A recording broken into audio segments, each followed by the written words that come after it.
All right, so for those who didn't see the game, basically Everton created a bunch of chances in the first half, not good finishing, and then in the second half, Liverpool took the game. I think Liverpool gained in confidence, but mostly Everton collapsed. And I want to get you guys' take on Everton. Mm-hmm.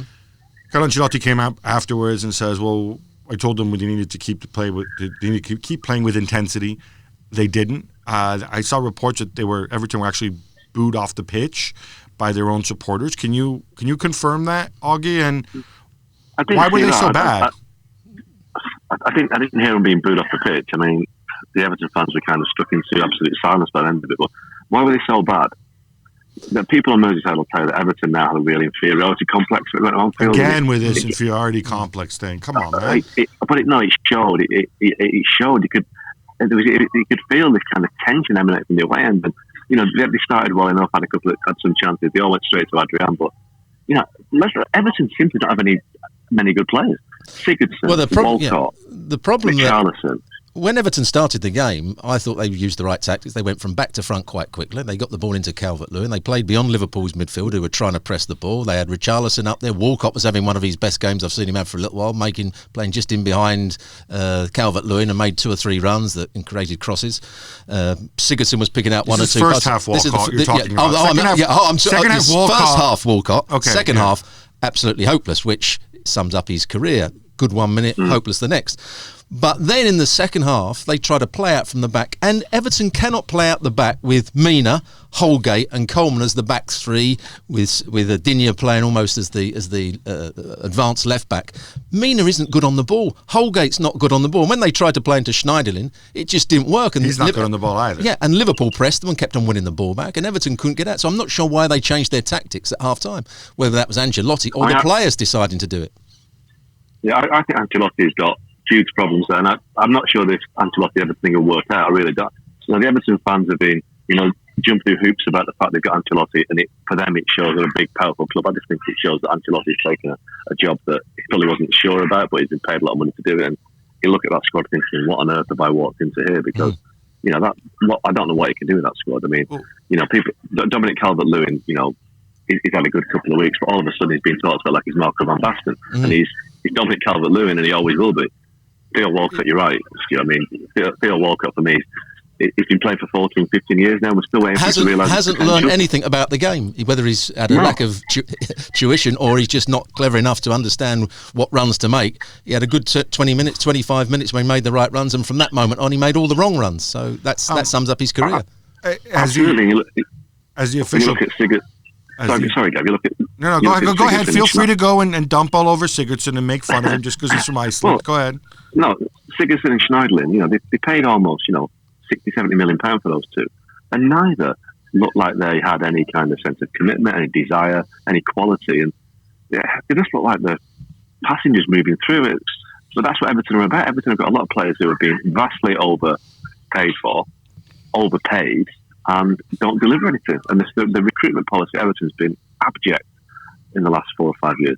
I mean, I think you're right. And I think just to, as Ancelotti's official public defender, I just want to point out that because of the confusion that some people still don't seem to understand net wages versus gross wages, he's making about 20% more than he was making at Napoli. And his next... He could have if this was about money, he could have held out for far more lucrative jobs. I think he's realistic there. I think he just wants to go. Why is he taking this job? What's that? Why did he take that job? So the reason he took this job was because it was offered to him because he wanted to come back to the Premier League because he's 59 years old and he wants to manage and he wants to work and he doesn't want to wait around. He's obviously had the experience of bigger clubs. He wanted to... 6 months at Everton, he'll feel about 65, I think. Probably. But I think also, this whole thing that people say, like, oh, well, he doesn't stay very long. He usually doesn't stay very long because he's been sacked. It's not by choice. That's because he doesn't want to. But because I think he wanted to have an experience of building a team over time. And he's very clear on the fact that resources are actually limited. Not because... whoever you believe actually owns the club, whether Usmanov or the other guy or his accountant, not because the resources aren't there because these are rich people, but because financial fair play and short-term cost controls apply to them too, because they have an older squad with a big wage bill, and they can't spend their way out of it. So he was very clear that the challenge has to be about being really smart, getting value transfers, exploiting Everton's academy and the young players, which I don't know what the latest is, but obviously in recent years they did produce some decent guys, whether Holgate, Calvert-Lewis. I have no idea, Calvert-Lewin rather. No idea what happened to Ademola Lookman. I'm assuming he's gone on loan somewhere. No, I know, and he's not playing from what I understand. But this was his idea. It was going to be a different sort of experience to what he's had. But man, the Ticks are it certainly will be a real leap of faith. And he's always got good assistants. Now, Duncan Ferguson to me did a decent job, showing a lot of passion for 3 weeks, but he's been at the club a long time, and when managers have got sacked, he's always sitting there and he keeps getting his jog. Is that somebody that really Ancelotti would want as his assistant? Do you think he's a coach that could go out on the training field day in, day out and help Ancelotti? No, I'm not sure he is. I think Ancelotti's always had that. He gets a local guy, right? He had Makalele, Clement, and it's not like if he doesn't think but Duncan Ferguson... He took Clement with him to different places. So Clement obviously was somebody he trusted. Clement was somebody he trusted, yeah. But I mean, if Ancelotti thinks that there's an issue, if Duncan Ferguson is giving people the wrong instructions and he's saying like, this is how you cushion the ball and or whatever, and does it incorrectly, he's going to step in and do that, and he's going to keep Duncan Ferguson there as a counselor, as a cheerleader. I think Duncan Ferguson, from what I understand, and correct me if I'm wrong, Augie, because obviously you live closer to Duncan Ferguson's house than I do. Duncan Ferguson is actually a guy who's really conscious of his limits, and he knows what he's good at and he knows what he's not good at. And I don't think he's in there playing Billy Big Time and saying like, "Oh, look, I'm going to turn into Howard Kendall," right?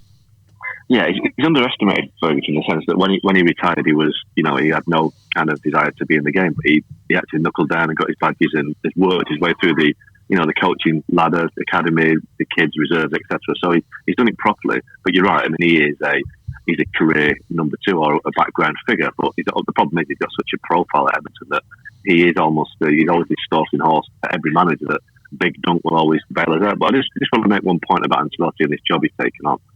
This is an impossible job in many ways because whatever Everton do is automatically measured against what Liverpool do, because the fans have become so obsessed by what's happening at Anfield that it's corrosive now, and it reminds me in many ways of what the Man City fans are like and what Man City the club are like before the takeover. They were utterly obsessed with Man United. Every decision that was made because of what the other people did, and I think whatever Everton do now and there's no escape because they are so close to Liverpool.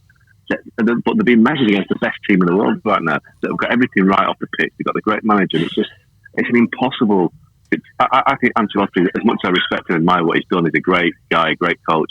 I think he'll be gone within 18 months because it's an impossible job. He's just a bad fit for the club. Thanks so much for watching ESPN on YouTube. And for more sports highlights and analysis, be sure to download the ESPN app. And for premium content and live streaming, subscribe to ESPN Plus.